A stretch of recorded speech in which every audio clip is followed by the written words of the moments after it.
Acercándonos para poder iniciar nuestro estudio de la escuela dominical. No sé si me están escuchando bien. Siento un poquito de eco, ¿no? Sí, señor, bien o sí, señor, hay eco.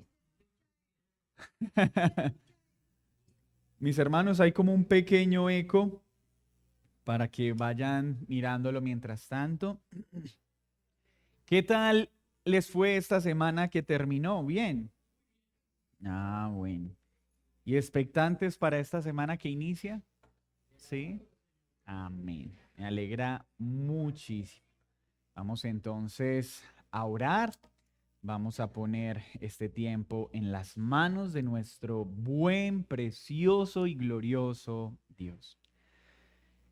Señor, gracias te damos por un día más de vida, por un día más en el que podemos meditar acerca de tus verdades, por un día más en el que nuestro corazón puede ser animado, alimentado y consolado, por un día más en el que podemos encontrar en tu palabra y en tu verdad todo lo necesario para transitar en este mundo de pecado.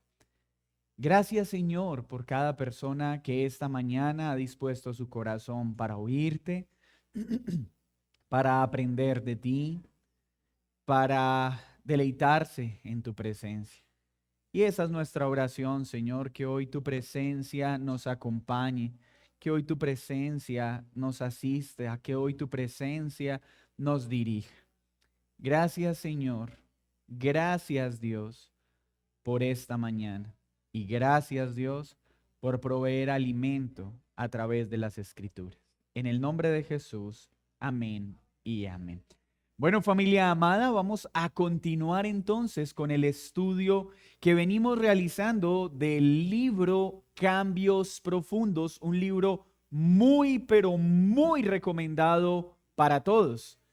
Y en este libro hemos encontrado naturalmente textos de la Escritura tan claros, tan preciosos, para poder identificar no solo lo que sentimos, sino cómo actuamos y por qué actuamos como actuamos.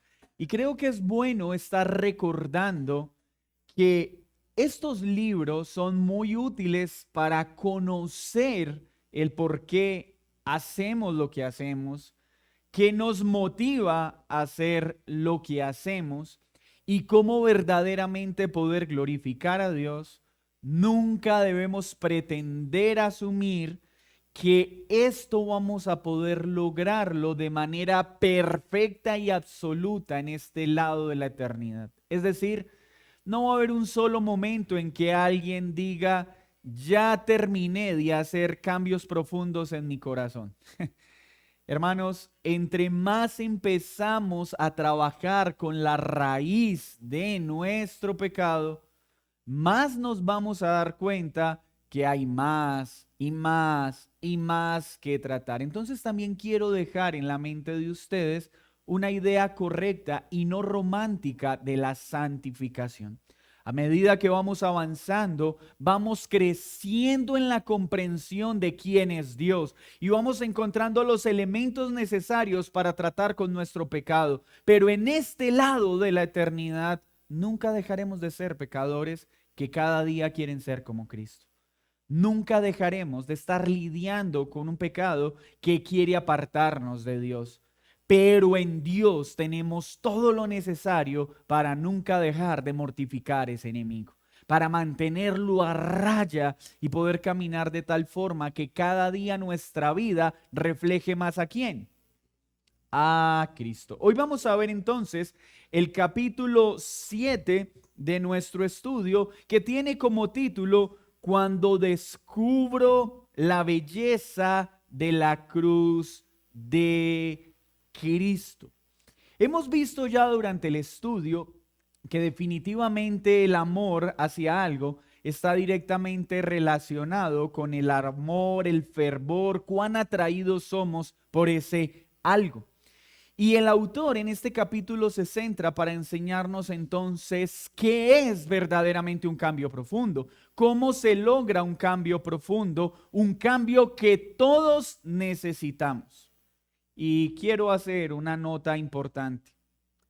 Si hasta hoy tú no has sentido que tienes cambios profundos por hacer, sí tendrías algo de qué preocuparte. Si a hoy tú tienes la sensación de que has cambiado lo suficiente en un área de tu vida, debes preocuparte. No hay una sola área que no necesita estar en continuo cambio a la imagen de Cristo. Y esto en todos, en el pastor, en los asistentes. No hay un solo momento en que un pastor pueda decir, hermanos, ya alcancé la meta. Cada día tenemos que crecer en santidad, en piedad, asimismo, cada oveja. Y el autor entonces traza una relación importante con aquello que produce un verdadero cambio y lo llama asombrarnos, ser admirados, ser extasiados. ¿Por qué? Por la belleza de la cruz de Cristo, es decir, por la belleza de la obra redentora de nuestro buen Dios. En la medida que un alma es cautivada por la belleza de Cristo, por su gloria y por su majestad, el resultado de ello es un cambio en aquel que lo experimenta. Entonces, esta mañana la invitación sería: ¿estás asombrándote de la obra redentora de Cristo? ¿Estás experimentando admiración por lo que Cristo hizo, por lo que Cristo es y por lo que Cristo va a hacer? ¿Está aumentando en ti la pasión y el deseo por aquel que es glorioso y majestuoso? Porque lamentablemente puede pasar en la vida de muchos creyentes que han sido asombrados por Cristo, y mientras ese asombro está presente, ¿qué sucede? Hay cambios tangibles. Tristemente, muchas personas han llamado esto el primer amor.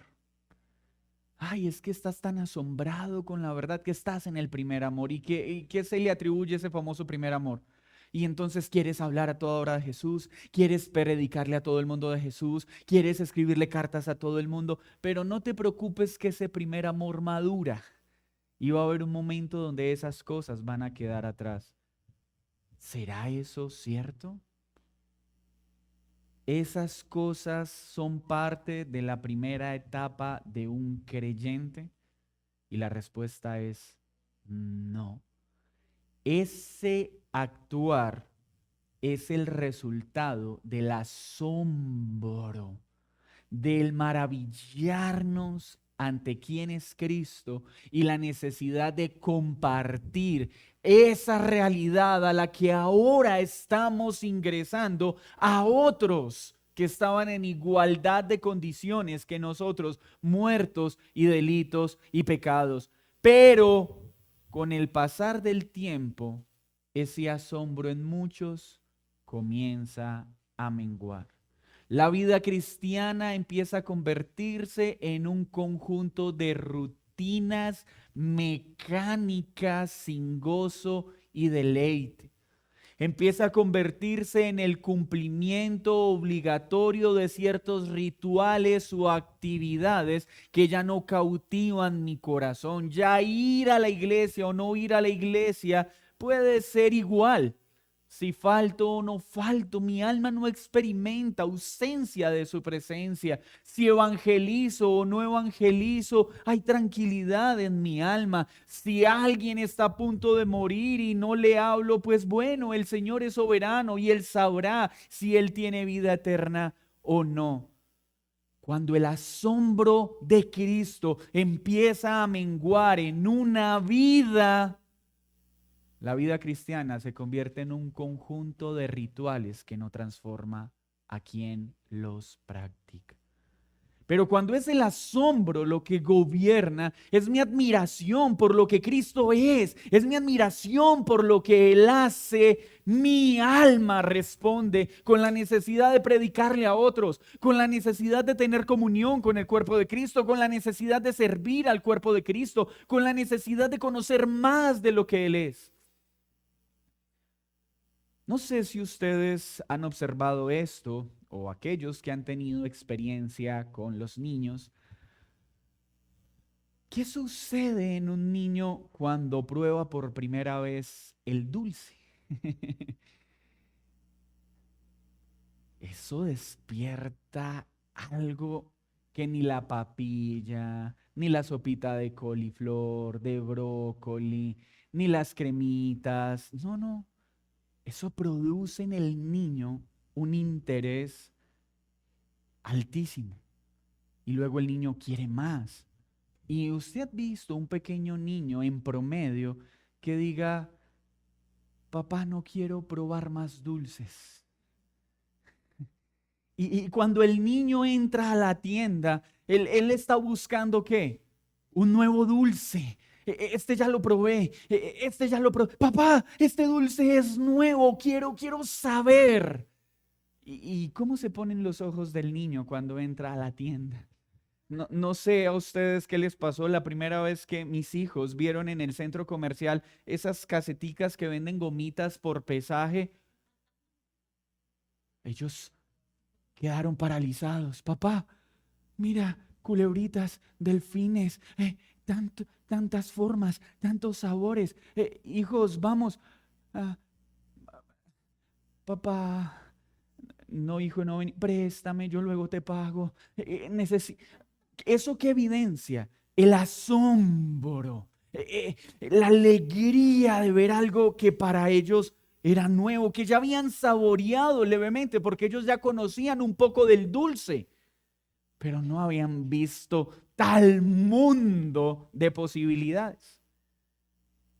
Aunque el ejemplo es muy común, no es nada diferente a lo que sucede en la vida cristiana. Cuando tú empiezas a ver a Cristo realmente y su brillo, nuestro corazón responde con ese mismo interés. No hay libro que esté cerca a nosotros que no querramos leer.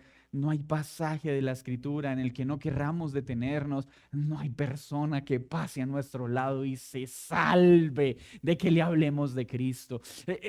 Ahí viene uno, ahí viene uno.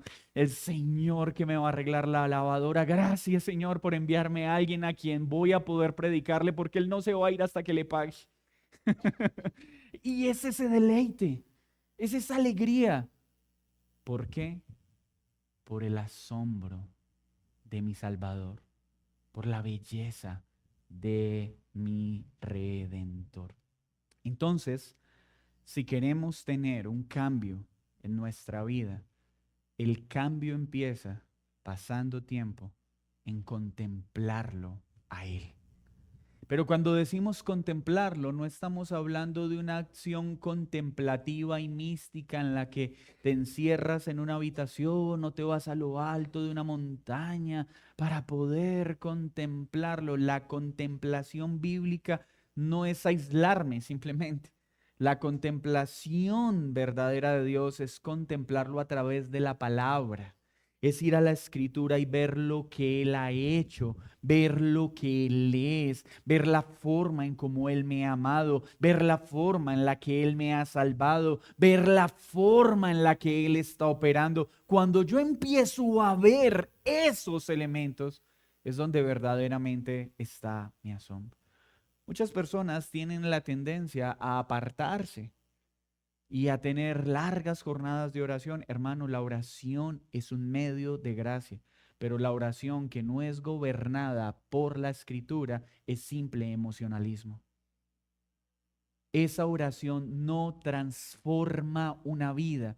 Esas oraciones simplemente mueven emociones, despiertan sensaciones vagas, pero una oración ceñida a la Escritura, gobernada por los aspectos de Cristo y su obra, realmente nos transforma. forma. Pero esto requiere experimentar dos cosas. ¿Cómo logramos entonces un verdadero asombro de la cruz?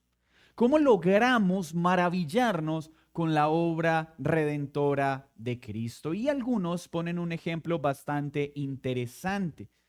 Imagínese si usted va caminando de pronto por la calle y alguien se acerca y le dice, oye, tengo una cura para tu enfermedad. Perdón, yo a usted no lo conozco. ¿Cuál enfermedad? Sí, usted tiene una enfermedad que se llama amarillitis aguda. Amarillitis aguda. Nunca había oído esa enfermedad. Tenga, a mí me costó todo, mi vida, mis riquezas, acá está la cura y es gratis. ¿Usted qué haría? ¿Cómo me voy a tomar algo de un completo desconocido atribuyéndome una enfermedad que realmente no conozco y a mi modo de verlo no la tengo? Porque me siento aliviado. Pero si esta persona se sienta con usted y empieza a decirle, mira, regálame un minuto. ¿Has notado esas manchitas que están saliendo en tus manos? Sí, son nuevas. ¿Cierto que has empezado a sentir ciertos dolores en tus pies? Sí, es cierto. ¿Cierto que has comenzado a experimentar ciertas sensaciones en tu cabeza? Sí, ¿cómo lo sabes? Porque así empezó en mí. Ahora, el diagnóstico más importante en esta enfermedad es que en la parte de tu espalda sale una A. Pues la verdad no me he mirado. Y el hombre va al espejo y mira y sorpresa. ¿Qué tiene? O sea que esta persona ahora se está dando cuenta de qué? De que sí está enfermo. De que esta enfermedad está él, aunque no la conocía, pero ahora su reacción frente a la oferta, ¿qué va a pasar? Va a cambiar porque esta persona está describiendo acertadamente las razones de por qué se siente como se siente y ahora esta persona empieza a mostrarle a dónde va a llegar si no actúa pronto, porque le va a decir, mira mis fotos, así empezó a ponerse mi cuerpo, así empezó a ponerse mi corazón, así empezó a ponerse mi vida. Ya las evidencias de la condición de la enfermedad que producen en la persona. Una preocupación, un asombro frente a su realidad. Y ahora sí, esa oferta de esa cura parece tener sentido. Mis hermanos, muchas veces sucede lo mismo frente a la forma en que le compartimos el evangelio a las personas. Mira, tú estás muerto. Y tengo la cura para tu enfermedad y se llama el Evangelio. Y si te la tomas ya, vas a ser salvo. ¿Yo enfermo? ¿Yo? Si yo soy una buena persona, yo no le hago mal a nadie. Yo oro todos los días. Doy mercados a los necesitados. Soy un buen esposo. Soy una buena esposa. Mis hermanos, un cambio real requiere experimentar asombro en dos direcciones. El asombro de descubrir mi penosa condición para poder asombrarme con ese glorioso Salvador que tiene la verdadera cura a mis males. Pero si yo sigo pensando que estoy bien, que mis problemas son de temperamento, es que mi problema no es el pecado, es que soy muy dominante. Mi problema no es el pecado, sino que yo crecí sin necesitar de nadie. Y eso no es pecado, es un tema de conducta. Es personalidad, porque ahora ya no es pecado, sino personalidad, ¿cierto? Es que a mí no me gusta relacionarme con nadie. Es que yo reacciono de manera impulsiva frente a la injusticia. Y si nosotros entonces seguimos pensando que nuestro mal es un tema superficial y de mera conducta, ¿por qué voy a necesitar ver a Cristo glorioso? Veámoslo en una escena bíblica. ¿Recuerdan aquella situación en la que el pueblo, como suele pasar en el pueblo de Dios desde que fue formado como asamblea, se rebela contra Dios y Dios ordena enviar unas serpientes venenosas por consecuencia de su pecado. ¿Recuerdan la escena en Números? Y las personas empiezan a morir por el veneno de estas serpientes. Entonces el pueblo ora a Dios, Moisés ora a Dios y Dios le dice a Moisés que levante una serpiente de bronce en un asta en la punta alta y en un lugar alto, y que todo el que vea a esa serpiente de bronce cuando era mordido por una serpiente venenosa, ¿qué le pasaría? Iba a sanar, ¿cierto?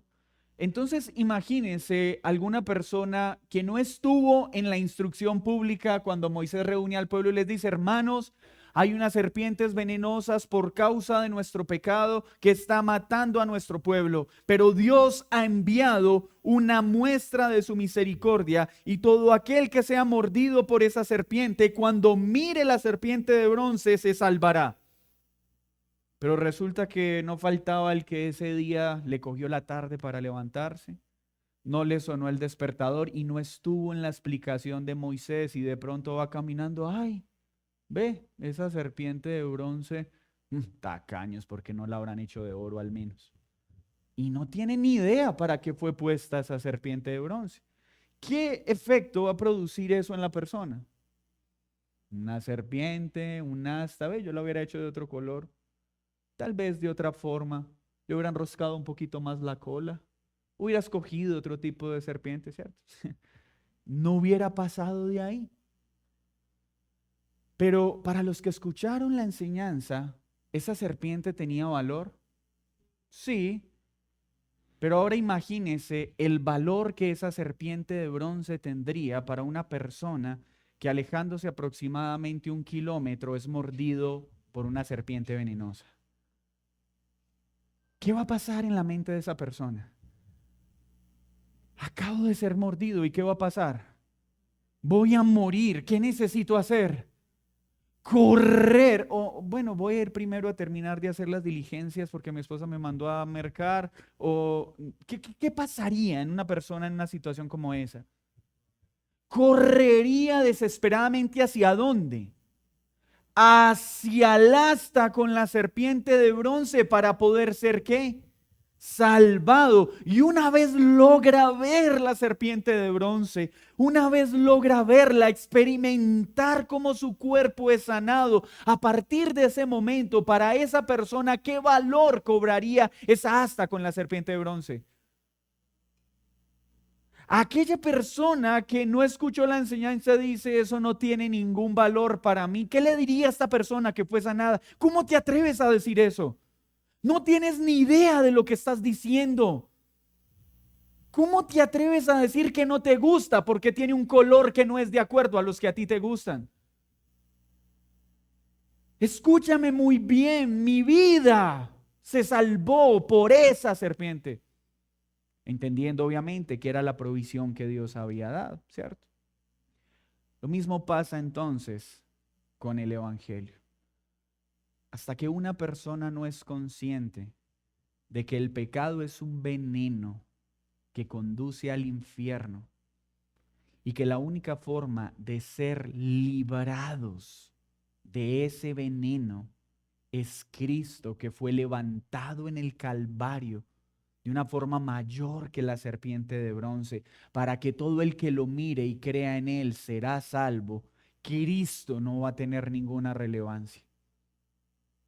Cristo no va a ser asombroso para alguien que piensa que no tiene veneno, que no está muerto en sus delitos y transgresiones. Hermanos, Cristo no va a ser asombroso para nosotros hasta que no entendamos que es el único que no solo puede perdonar nuestro pecado y darnos vida eterna, sino verdaderamente santificar nuestros corazones. Cuando tú sigues pensando que tus problemas de vida son aspectos que solo tú puedes tratar, que es que a veces me enojo un poquito más de la cuenta, que es que a veces soy mal esposo, a veces soy mala esposa, y lo sigues viendo como pequeñitas faltas y no lo vemos como el pecado que desagrada a Dios, no correremos a Cristo desesperadamente. no lo veremos asombroso, no lo veremos glorioso, porque seguiremos minimizando nuestras faltas. Pero ante Cristo no tenemos nada que minimizar. Cuando mi pecado es expuesto en la medida correcta, puedo entender cuán necesario es Cristo y cuán glorioso es para perdonarme y para salvarme. Pero mientras yo no sea consciente de mi pecado, ¿por qué necesitaré un Salvador? Y te invito a que te hagas esta pregunta. ¿Tú por qué vienes a la iglesia cada domingo? No me la respondas, solo reflexión. ¿Para ser salvo? ¿Para tener vida eterna? Y si tú ya eres consciente de que tienes vida eterna y que has sido perdonado de tus pecados, ¿para qué sigues viniendo a la iglesia? ¿Para qué sigues exponiéndote a la palabra? Porque eres consciente de que somos obras sin terminar, que están siendo perfeccionadas y que necesitamos a Cristo para cada día ser más y más santos. ¿Has dejado de ver la magnitud del pecado que aún hay en nosotros, aunque ya fuimos perdonados? ¿Eres consciente de que aunque tenemos vida eterna, aún seguimos siendo pecadores que necesitan más y más de Cristo? Porque si yo dejo de verme como pecador, ¿por qué voy a pensar que necesito un Salvador? Si yo pienso que mi necesidad de Cristo se reduce a un momento en mi vida, donde soy trasladado de las tinieblas a la luz, ya no soy más enemigo, sino que ahora soy hijo y ya no necesito más de él, ¿qué va a pasar? Voy a perder de vista mi santificación. Mis hermanos, nosotros necesitamos a Cristo para ser perdonados. Amén.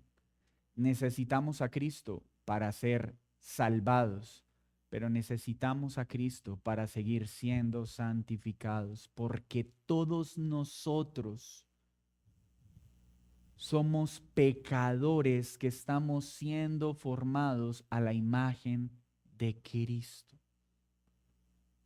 Y mi necesidad de Él, en lugar de menguar, cada vez debe ser mayor.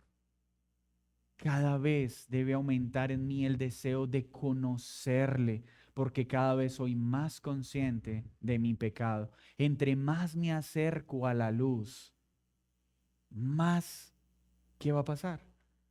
Más voy a ver mi pecado, pero más voy a entender mi necesidad de quién, de Cristo. Y más voy a querer buscarle, y más voy a querer acercarme, porque entiendo mi condición, pero entiendo su gloria y su poder para asistir, para transformar y para tratar verdaderamente mi situación. Escuche lo que dice el autor. Solo la obra de Cristo, solo su persona tiene el poder para hacer lo que nadie puede hacer por sí solo. Dejar de desear vivir para uno mismo, dejar de desear los ídolos del mundo y poder amarlo verdaderamente a Él. Solo Él tiene ese poder. Y quiero darles una noticia. Todos nosotros, sin excepción, y estoy hablando a los creyentes en primera medida, todos los creyentes en este lado de la eternidad batallamos con ídolos. Todos, todos. Y un día derribamos uno y de repente el Señor por su palabra expone que tenemos otros. Y derribamos esos por la guía del Espíritu Santo. Y tome aire otra vez y beba agua como el Señor le dijo al profeta, porque luego nos damos cuenta que hay más y hay más, porque nuestro corazón es una fábrica de ídolos. Y esto no debe producir en nosotros un estado fatalista. Esto debe promover en nosotros una responsabilidad diaria de estar luchando con nuestro pecado. Hermanos, somos pecadores, dice la Escritura. Y en este lado de la eternidad no dejaremos de luchar con el pecado. Pero cuando hay esa conciencia, entonces sé a quién debo correr. ¿A quién? A Cristo. ¿A qué? A lo que Él es, a lo que Él ha hecho y a lo que Él va a hacer. Es ahí, mis hermanos, cuando podemos amar como Él amó. Es así cuando podemos perdonar como Él perdona. Pero cada vez que nosotros dejamos de mirarlo a Él y de aferrarnos a Él, amar como Él ama, se vuelve algo difícil. Perdonar como Él perdona, se vuelve algo difícil. Porque la única forma en la que nosotros podemos reflejar el carácter de Cristo en todos los acontecimientos de nuestra vida es mientras nuestra mirada permanece ¿en dónde? En Él. Mientras estemos en Él, porque separados de Él, nada podemos hacer. Nada podemos hacer. Separados de Él podemos perdonar. Separados de Él podemos amar. Separados de Él podemos hacer lo que Dios ordena.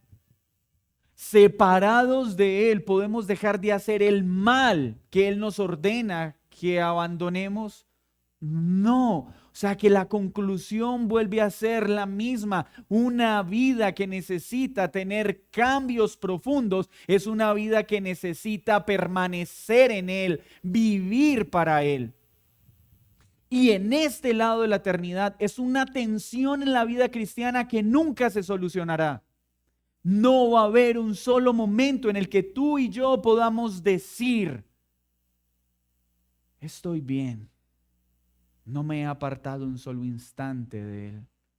Llevo 2 semanas habitando en su presencia.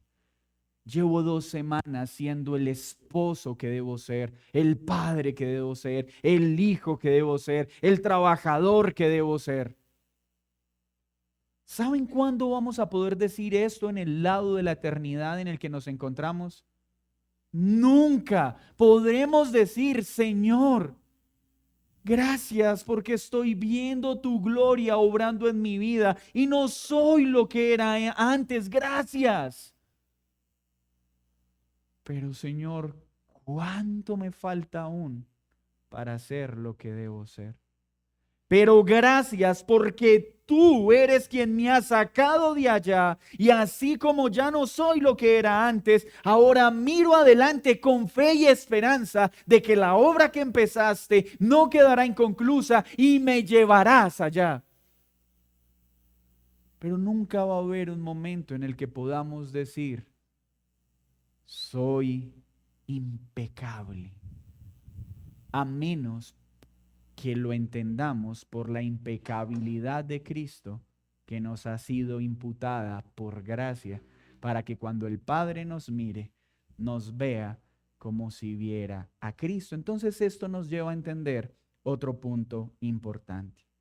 Cuando yo entiendo lo que soy, entiendo entonces la gloria de Cristo y mi necesidad de Él. Entonces me asombro al ver su perdón, me asombro al ver su amor, me asombro al ver su obra redentora en favor mío. Y es ahí cuando empieza a cobrar relevancia mi identidad en Cristo, cuando entiendo entonces la magnitud de su amor, porque Él me amó antes de que yo le amara, porque Él me amó cuando era su enemigo y no solo me amó, sino que ahora me toma como hijo y me da una herencia que no merecía. Los cambios profundos empiezan cuando entiendo lo que soy, cuando entiendo lo que Él es y lo que Él hace y cuando entiendo la herencia que me ha sido dada, que ya no soy más su enemigo, sino que ahora soy su hijo. Un verdadero cambio en el corazón de alguien surge cuando su dependencia para cambiar está en Cristo, en la identidad que he recibido ahora como hijo. Y hermanos, en esto sí que nos falta maravillarnos y asombrarnos. Entendemos la grandeza de que al ver que somos pecadores, merecíamos toda su ira. ¿En serio somos conscientes de esas escenas descritas en la palabra de Dios acerca de los azotes, los castigos y el desprecio que vivió Jesús? ¿Somos conscientes de que esos castigos los merecíamos nosotros y con mayor severidad? ¿Somos conscientes de que esos azotes debían haber caído en nuestras espaldas por nuestro pecado? ¿Somos conscientes que las costillas desgarradas debieron haber sido las nuestras? ¿Somos conscientes que los clavos que traspasaron sus brazos en la cruz debieron haber traspasado los nuestros? ¿Somos conscientes que esa corona de espinas que fue puesta en su cabeza debió haber sido puesta no solo en nuestra cabeza, sino en todo nuestro cuerpo por nuestro nivel de maldad? Somos conscientes que la ira que recayó sobre Cristo debía haber recaído sobre nosotros, aun si hubiéramos cometido un solo pecado en nuestra existencia. Somos conscientes que por un solo pecado lo que merecemos es ir al infierno por la eternidad, uno solo. Porque es ahí cuando entiendo entonces la grandeza de su perdón. Y lo que implica decir, Padre, ahora soy tu hijo, porque antes era tu enemigo. Toda tu ira estaba apuntando hacia mí, iba rumbo a mi destrucción. Ni siquiera te estaba buscando y tú me buscaste. Ni siquiera te amaba y tú me amaste primero. Te despreciaba y tú me miraste con amor eterno. Me lavaste, me limpiaste, perdonaste mi deuda y me tomaste ahora como hijo. Hermanos, Dios pudo habernos simplemente perdonado y dejarnos sueltos tal vez, pero no solo nos perdonó, nos adoptó. O sea, no solo nos pagó la deuda, sino que nos trajo a vivir a su morada. Y no como sirvientes, no como esclavos, como a hijos. Y nunca más dejaremos de ser hijos. Nada podrá arrebatarnos ese título. Porque nuestros pecados pasados fueron perdonados. Pero ¿y qué de los pecados que seguiremos cometiendo? ¿Y qué pasa con esos pecados? Ya fueron perdonados. ¿Y qué pasa con los que cometeremos mañana? Ya fueron perdonados. ¿Y esto qué debe producir en nosotros? Asombro, gratitud, santidad. Porque nuestra respuesta a ese amor no puede ser otra que rendir nuestra vida a Él. Entonces, cuando veo su perdón hacia mí, ¿qué falta no puedo perdonar en el otro? Cuando veo su amor hacia mí, ¿qué pecado no voy a desear abandonar? Pues si cada vez que peco estoy escupiendo su rostro. Cuando veo su amor por mí, ¿qué fuerzas voy a reservarme en lugar de ponerlas a disposición de la extensión de su reino?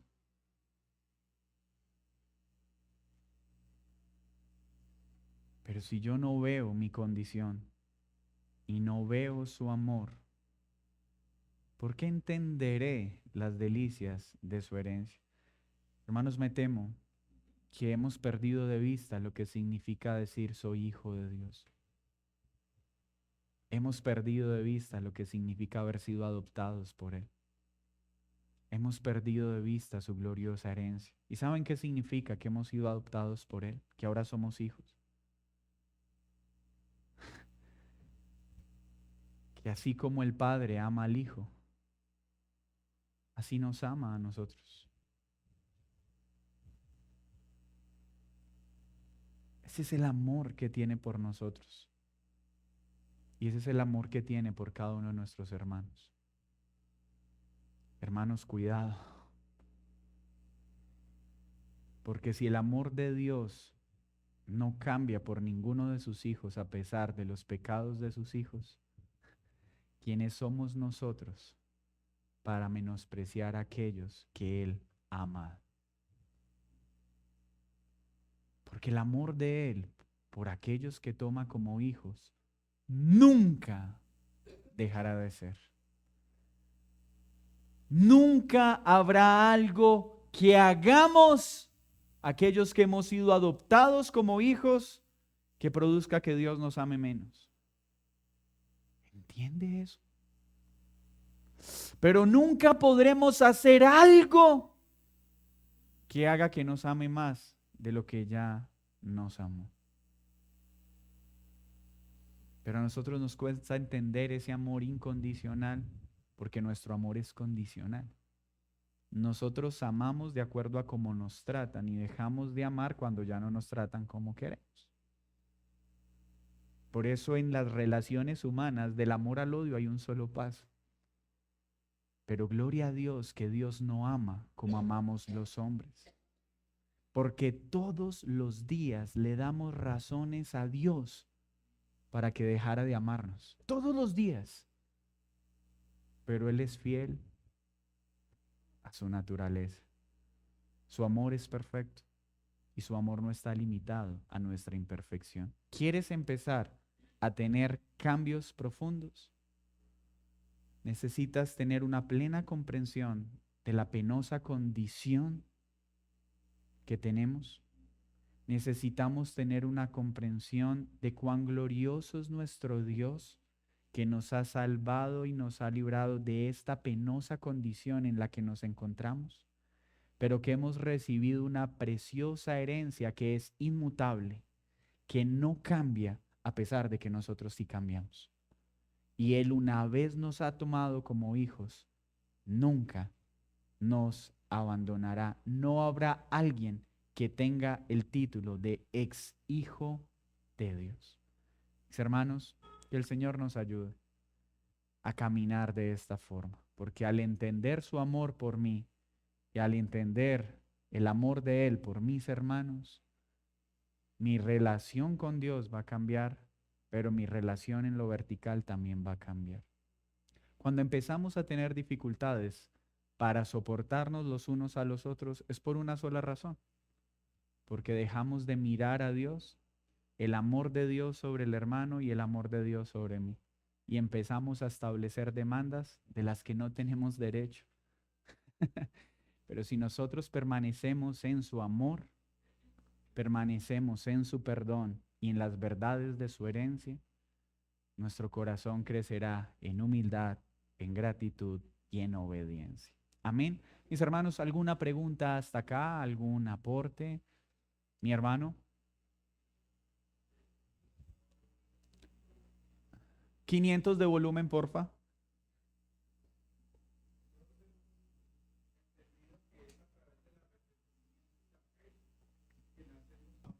Sonido. Y ese arrepentimiento básicamente es el que nos permite darnos cuenta de nuestra enfermedad. Y la fe es la que nos permite ver esa sanidad gloriosa y que el Señor nos ofrece a través de su obra del Evangelio. Pero a veces tendemos a pensar que el arrepentimiento y la fe es una puerta que nos permite entrar a la vida cristiana. Y como decía alguien, el arrepentimiento y la fe no es una puerta, es un camino que se recorre durante toda la vida. Entonces, el arrepentimiento y la fe nos trae vida, pero el arrepentimiento y la fe nos sostienen el caminar y nos santifica. Mi hermano, muchas gracias. Un escritor lo plasmado de la siguiente forma y es: todo creyente vive en arrepentimiento y fe cada día de su vida. Es decir, todos los días nos estamos arrepintiendo de nuestro arrepentimiento, porque no es un arrepentimiento perfecto, es un arrepentimiento continuo, porque todos los días pecamos. Y todos los días entonces necesitamos arrepentirnos y todos los días necesitamos que nuestra fe crezca. ¿Para qué? Para seguir avanzando en este camino. Muchas gracias, mi hermano. Amén. El Evangelio no solo salva, el Evangelio nos santifica. El Evangelio es el que nos permite ser cada día más como Cristo, y es solo por el Evangelio que pecadores como nosotros podemos experimentar amor los unos por los otros, a pesar de nosotros. Es que el amor cristiano es un milagro de principio a fin, y es por Dios, no por nosotros. ¿O alguno acá tiene mérito de ser amado? ¿Alguno acá puede decir: yo sí merezco ser amado por alguno de los presentes? Mis hermanos, ninguno de nosotros merece ser amado por Dios o por el prójimo. Y si hay algo por lo que nos puedan amar, es porque no proviene de nosotros, es porque proviene de Él. Todo lo que proviene de nosotros solo puede despertar en los demás, ¿qué? Odio, porque nosotros solo sabemos hacer una cosa bien: pecar. Lo único bueno que brota de nosotros es porque proviene de Él. Amén. Muchas gracias, mi hermano. No sé si alguien tenga algún otro aporte, pregunta. Podemos entonces orar. Señor, muchas gracias por recordarnos la necesidad de no menguar en maravillarnos con quién eres. Necesitamos pasar tiempo contemplando quién eres para poder entender la grandeza de tu amor, al ver cómo nos amas a pesar de lo que éramos y a pesar de lo que seguimos siendo. Pero tu perfecto amor ha prometido que no nos dejarás como somos, sino que nos llevarás hasta hacernos a la altura, a la estatura del varón perfecto. Gracias por ese amor que no cambia. Y gracias porque nos amas en la misma forma en que amas a tu Hijo. Y una vez hemos recibido ese amor, nunca dejaremos de ser tus hijos. Gracias, Señor, porque tu amor no depende de lo que hacemos, sino de lo que tú hiciste y sigues haciendo en nosotros y por nosotros. En Cristo Jesús. Amén y amén. Mis hermanos, disfruten de este tiempo de comunión y nos vemos en unos minuticos para el tiempo de oración.